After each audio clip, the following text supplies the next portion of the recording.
भगवान श्री कृष्ण जी कहते हैं कि हमें किसी से भी अंधा प्यार नहीं करना चाहिए। हमारा किसी के प्रति अंधा प्यार हमें कभी भी आगे बढ़ने नहीं देता। अपने सबसे खास से धोखा खाने के बाद लोग चाह कर भी किसी पर संपूर्ण प्रतिशत भरोसा नहीं कर पाते, यही सत्य है।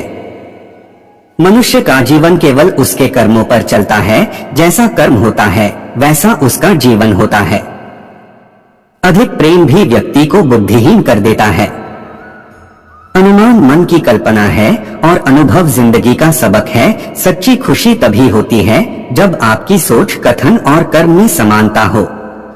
जीवन में कभी निराश नहीं होना चाहिए, क्योंकि कमजोर आपका वक्त होता आप नहीं, जैसे तेल समाप्त हो जाने पर दीपक बुझ जाता है, उसी प्रकार कर्म के क्षीण हो जाने पर भाग्य भी नष्ट हो जाता है। मौन सबसे अच्छा उत्तर है किसी ऐसे व्यक्ति के लिए जो आपके शब्दों को महत्व नहीं देता। मनुष्य जन्म लेता है तो उसके पास सांसें तो होती हैं पर कोई नाम नहीं होता। जब मृत्यु होती है तो उसके पास नाम तो होता है पर सांसें नहीं होती। इसी सांस और नाम के बीच की यात्रा को जीवन कहते हैं।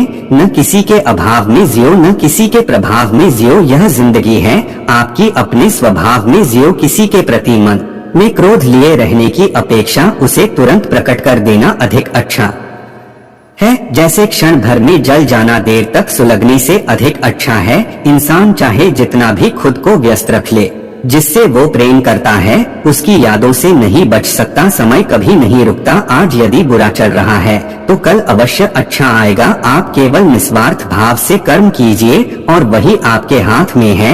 हमारी आस्था की परीक्षा तब होती है जब हम जो चाहे वो न मिले और फिर भी हमारे दिल से प्रभु के लिए शुक्रिया ही निकले। दया होनी चाहिए, कमजोरी नहीं, ज्ञान होना चाहिए, अहंकार नहीं। माता पिता बनना अत्यंत सुखद अनुभव है।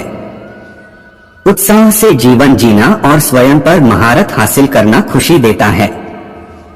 जिस व्यक्ति के विचार मैले हैं, जो लापरवाह है और धोखे से भरा हुआ है, कोई कुछ भी बोला, स्वयं को शांत को रखो। धूप कितनी ही तेज हो समुद्र सुखा नहीं करते। मन की गतिविधियों, होश, श्वास और भावनाओं के माध्यम से भगवान की शक्ति सदा तुम्हारे साथ है और तुम्हें बस लगातार एक साधन की तरह प्रयोग कर सके सभी कार्य कर रही है। तुम उसके लिए शोक करते हो जो शोक करने के योग्य नहीं है और फिर भी ज्ञान की बातें करते हो। बुद्धिमान व्यक्ति न जीवित और न ही मृत व्यक्ति के लिए शोक करते हैं। तुम अपनी पीड़ा के लिए संसार को दोष मत दो। अपने मन को समझाओ, तुम्हारे मन का परिवर्तन ही तुम्हारे दुखों का अंत है। अगर तुम अपना कल्याण करना चाहते हो तो सभी तरह के उपदेशों, सभी धर्मों को छोड़कर मेरी शरण में आ जाओ। मैं तुम्हें मुक्ति प्रदान करूंगा। सुख दुख का आना जाना सर्दी गर्मी के आने जाने के जैसा ही है, इसलिए इन्हें सहन करना सीखना ही उचित है। धर्म चाहे जो भी हो, अच्छे इंसान बनो। हिसाब हमारे कर्म का होगा, धर्म का नहीं। तुम्हारा मोहग्रस्त होकर अपने कर्तव्य पथ से हट जाना मूर्खता है, क्योंकि इससे ना तो तुम्हें स्वर्ग की प्राप्ति होगी और ना ही तुम्हारी कीर्ति बढ़ेगी। बुरा वक्त आपको जिंदगी के उन सच से सामना करवाता है जिनका आपने अपने अच्छे वक्त में कभी ख्याल भी नहीं किया होता। किसी दूसरे के जीवन के साथ पूर्ण रूप से जीने से अच्छा है कि हम अपने समय के भाग्य के अनुसार अपूर्ण जिए। जीवन को भगवान से जोड़ दो, सब भगवान पर छोड़ दो। शांत रहना सही है, पर जब गलत हो तब नहीं। खुशियां मन की एक स्थिति है, बाहरी दुनिया से इसका कोई लेना देना नहीं है।